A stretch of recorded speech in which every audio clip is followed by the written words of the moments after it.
Good morning. My name is Bill Wallace. We're going to be looking this morning at the words that Jesus gave to the disciples and by inference to all of us, his command to go into the world on his errands. We start off with Matthew, who was a tax collector. He would have a franchise from the Roman authorities. He would pay them so much money, and he would have the authority to collect taxes from the people. He had a very lucrative position on the way from Capernaum to Jericho, and the people as they passed would pay various taxes. Some would pay income tax, others would pay taxes on the loads that they were carrying along the road.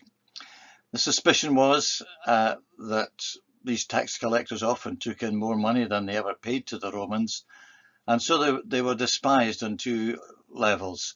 One, because they were in the employ of the Roman occupying forces, and secondly, because they seemed to be lining their own pockets. And then one day, Jesus was passing, and to the shock and surprise of his disciples, he called Matthew to come and follow him and be one of the inner group.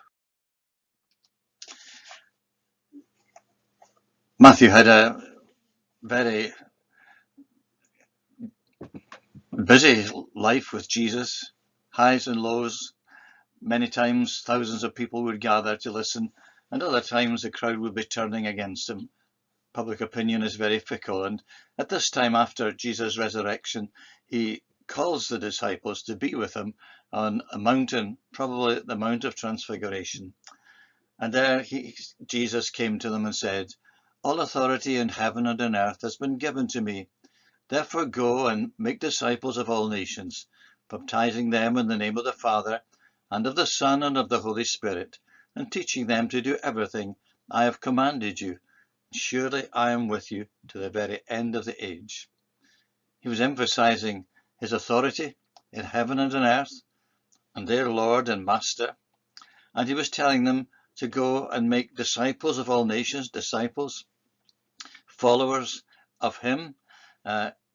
In Jesus' time, rabbis wanted to have disciples, people who followed them, who listened to their teaching, who learned from them.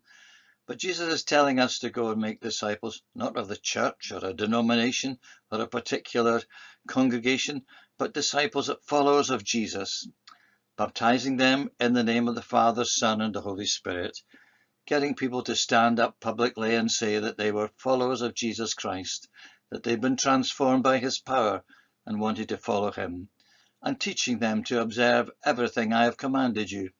Surely I am with you to the very end of the age. He's emphasizing here both his authority and also his compassion. He would be with them right to the end of the age. He would never leave or forsake them. We used to sing a chorus that went something like this: everybody ought to know who Jesus is. And basically that's what Jesus is saying. He was working with men who would be trying to convince their Jewish fellow Jews that Jesus was the Messiah. That was a revolutionary thing for them. He would also be trying to convince those who were supporting the Roman authorities that Jesus was the king. And it was said then that if anyone claims to be king, he opposes Caesar. Jesus emphasized his kingship. And so for these different groups of people, Jews and Romans alike, Jesus was saying, go and tell them about me, whether they were Muslims or Buddhists or livers in a communist society like China. Everybody ought to know who Jesus is. Whether they follow him or not, they should have heard about him. I want to give three reasons, three of many, many reasons why people should know who Jesus is. One, our planet has never seen a greater person. H.G. Wells, who had no great love for Jesus' teaching, said that nobody could write the history of the human race without giving the first and foremost place to Jesus. And Dostoevsky, the Russian writer, said, not only is there no one else like him, but there never could be anyone like him. And today, Jesus is the most followed, most loved, most obeyed person on the planet. Google his name onto websites and you will find, I'm told, 170 million websites to visit. And type his name into Amazon.com and you can choose, if you have the time or the inclination, 405,000 books about him. Secondly, Jesus' amazing life and teaching. His humble birth in a stable, his lifestyle, simple lifestyle, and the way in which he lived and taught for 3 years. His revolutionary teaching. It was transformative. He spoke about love for enemies, about love, and he showed his own personal love for the lowest and the least and the lost. This was transformative for any group of people, for any of us to say that we should love our enemies, that he could give us power so to do. He was also the victim of massive injustice. We read about so many people who claim that they've been unfairly, unjustly treated. Jesus most certainly was one of that category. And then we read of his amazing death and resurrection. So not only is Jesus the greatest person who's ever walked on planet Earth, he has the most amazing life and teaching. But most importantly, thirdly, Jesus is the bringer of glorious good news. The gospel is a word for good news. It's a unique gospel of grace. Sometimes that's used as an anachronism.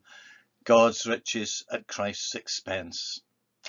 God sending his Son into the world. God loved the world so much that he sent Jesus so that whoever believes in him should not perish, but have everlasting life. And the gospel is not about what we do for God, but what he does for us. Other religions and faiths speak about what people have to do in order to please God or to appease God. But the Christian gospel is about Jesus coming down, sent from God, God's only Son, coming down to raise us up, to give us forgiveness for all the wrongs we've done, and to put his Spirit in our hearts. It's a glorious good news, the gospel. And Jesus said, if you hold my teaching, you really are my disciples. Go and make disciples of all nations. And he was speaking about these 12 disciples at that Mount of Transfiguration. Not sure what was going to happen next in the world, but he's telling them to go out and tell the whole world about him. Go and make disciples of all nations. Invite people to come and follow Jesus, to focus on him and learn from his teaching and walk in his ways. I love reading about some of the great pioneer missionaries of the church. Robert Morrison is regarded as the first Protestant missionary to China. He prayed as a young man that God would station him in that part of the missionary field where the difficulties were greatest and to all human appearances the most insurmountable. And he chose under God to go to China, which was a country that was closed to foreigners. They didn't like foreigners at that time. And at the beginning of the 19th century, he set out for that great country. East India companies would not transport missionaries because of the opposition in China to them. And so he had to go via America. It took him 7 months to get there. He spent 27 years in China, and he was only home on furlough on one occasion. He was asked shortly after his arrival in China if he expected to have any spiritual impact on the Chinese. He answered, "No, sir, I won't, but I expect God will." And after 27 years in China, Morrison knew of only 10 people whom he had led to faith in Jesus. He said, "I believe it will take another 100 years before there are 1,000 Chinese Christians." He died in 1834, and in 1934 Professor John Foster said that not only were there 1,000 Chinese, but there were 500,000 Chinese Christians. He sowed the seed, and God gave the increase.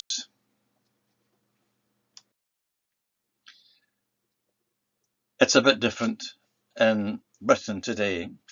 We have to look at our situation about religious affiliation, which is declining rapidly. The top line shows the decline of Anglicans, and the lower ones, the bottom ones, of other Christians, and the rise, the steep rise, in those who have no religious affiliation whatsoever.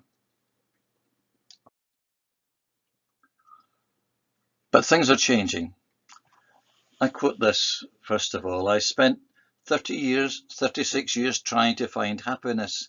I made more money than I could have imagined. I did the things society says will give you happiness, and when they didn't, I didn't know where to look.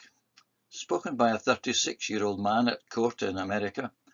He had rocked the Wall Street to the extent of $1 trillion.